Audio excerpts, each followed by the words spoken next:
Hey les bambins, j'espère que vous allez bien, en tout cas moi ça va nickel. On se retrouve aujourd'hui pour une nouvelle vidéo sur deux championnats, la Serie A et la Ligue 2, le 21 et le 22 octobre, avec 8 matchs que je vais analyser pour vous qui sont les suivants. En Italie, le Torino contre l'Inter de Milan, Sassuolo contre la Lazio de Rome, le Milan AC contre la Juventus de Turin, un des sommets de cette journée, la Fiorentina contre Empoli, en Ligue 2, Caen contre Auxerre, Angers contre Bordeaux, Grenoble, Valenciennes et enfin Laval contre Saint-Etienne. N'hésitez pas à venir nous rejoindre sur le site VIP et les réseaux sociaux, tout est à l'écran et en description. N'oubliez pas de mettre vos pronostics, vos critiques positives ou négatives, cela fait avancer la chaîne. Le petit pouce qui va bien pour faire affoler les algorithmes et faire monter la vidéo le plus haut possible. Et surtout, abonnez-vous, on est au-delà des 14 700 et on va arriver bientôt aux 14 800 et je vous en remercierai jamais assez. Et on commence avec la Serie A, on jette un petit coup d'œil sur le classement où l'AC Milan est premier avec 21 points, 2 points d'avance sur l'Inter de Milan qui est second, troisième la Juve avec 17 unités à égalité avec la Fiorentina qui est quatrième, cinquième le Napoli avec 14 points déjà, 7 points de retard sur le premier et sixième l'Atalanta de Bergame avec seulement 13 points en fin de classement, dernier Cagliari avec seulement 2 petits points. Ils n'ont pas gagné encore un match. Une autre équipe n'a pas gagné, c'est la Salernitana qui est 19e et qui a 3 petits points.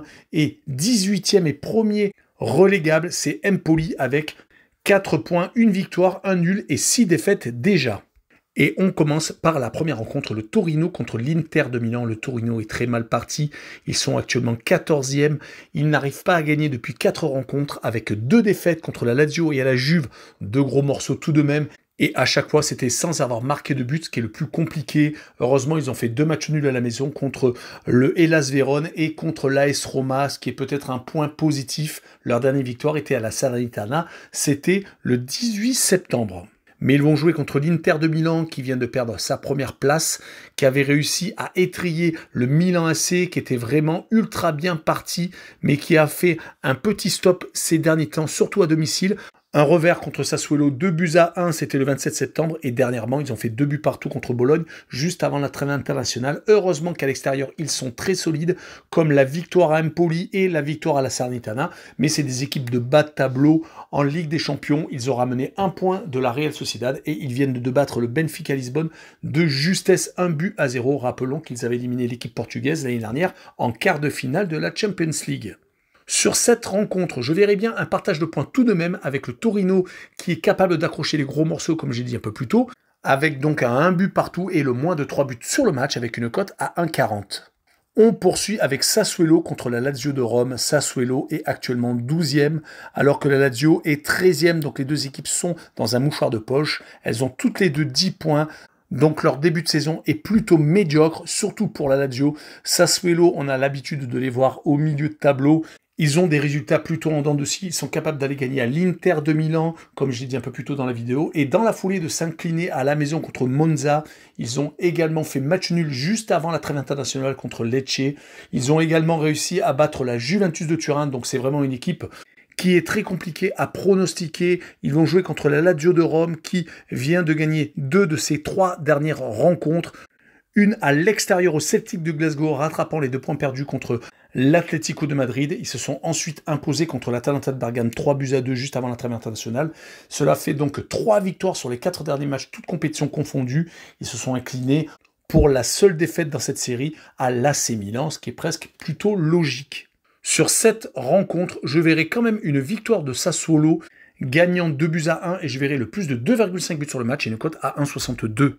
Et on enchaîne avec un grand classique, le Milan AC qui est premier avec la Juventus de Turin qui est 3e. L'AC Milan s'est vraiment rattrapé après sa déconvenue lors du derby milanais. Ils n'arrêtent pas de gagner, ne se sont fait accrocher qu'une seule fois sur les 5 derniers matchs, toutes compétitions confondues. C'était à Dortmund, ils ont fait 0-0.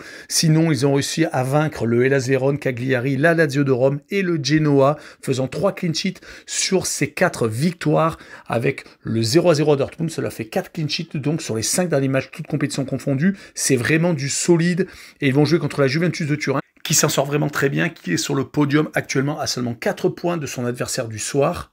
La Juve n'aura pas de Coupe d'Europe cette année avec une fin de saison compliquée et des points de pénalité. Mais sur les 4 derniers matchs, toutes compétitions confondues, c'est 2 victoires, un nul, une défaite. Ils se sont inclinés un peu à la surprise générale à Sassuolo, prenant quand même 4 buts depuis 0 but encaissé. Une victoire contre Lecce, une victoire contre le Torino dans le derby de Turin et un 0-0 à l'Atalanta de Bergame. Sur ce match-là, je verrai bien un match serré et une victoire du Milan 1-0 et le draw no bet et le pari remboursé 6 matchs nuls avec une cote à 1,50. Et on finira l'Italie avec la Fiorentina contre Empoli. La Fiorentina est 4e.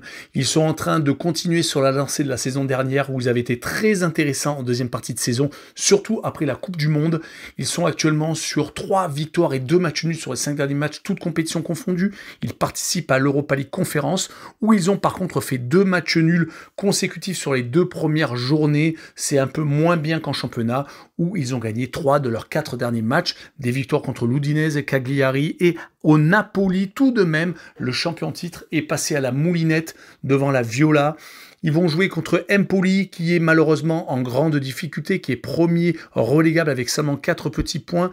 Ils ont gagné un match sur les 4 dernières rencontres disputées. Ils se sont inclinés contre l'Inter de Milan et Bologne 3-0. Et ils viennent de faire 0-0 contre l'Udinese, une équipe qui est juste au-dessus d'eux à domicile. Empoli, c'est plutôt moyen. 2 défaites annulées et une victoire.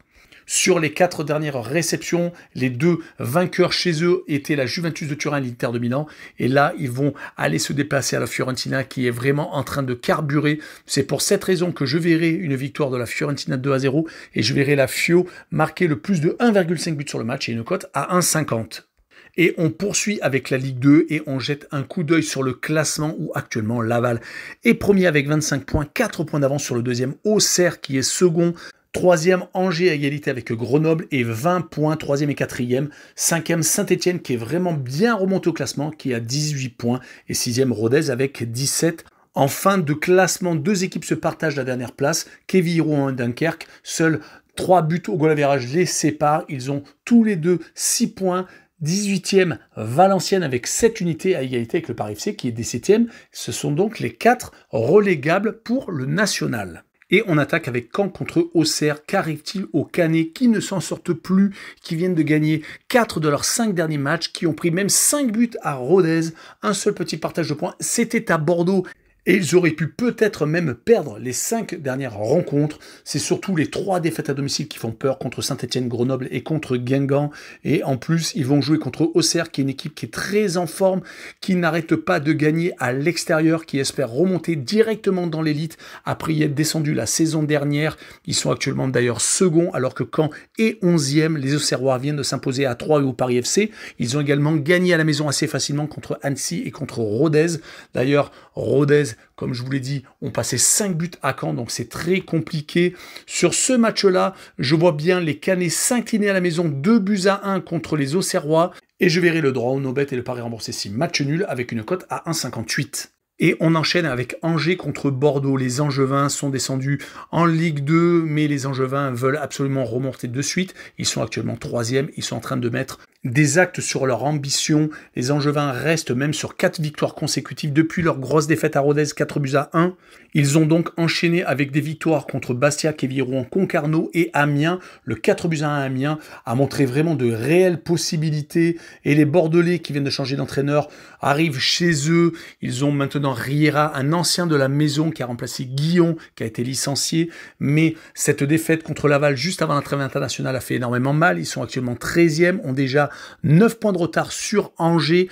Ils n'ont plus gagné depuis 4 journées. Leur dernier succès remonte à un déplacement à Valenciennes.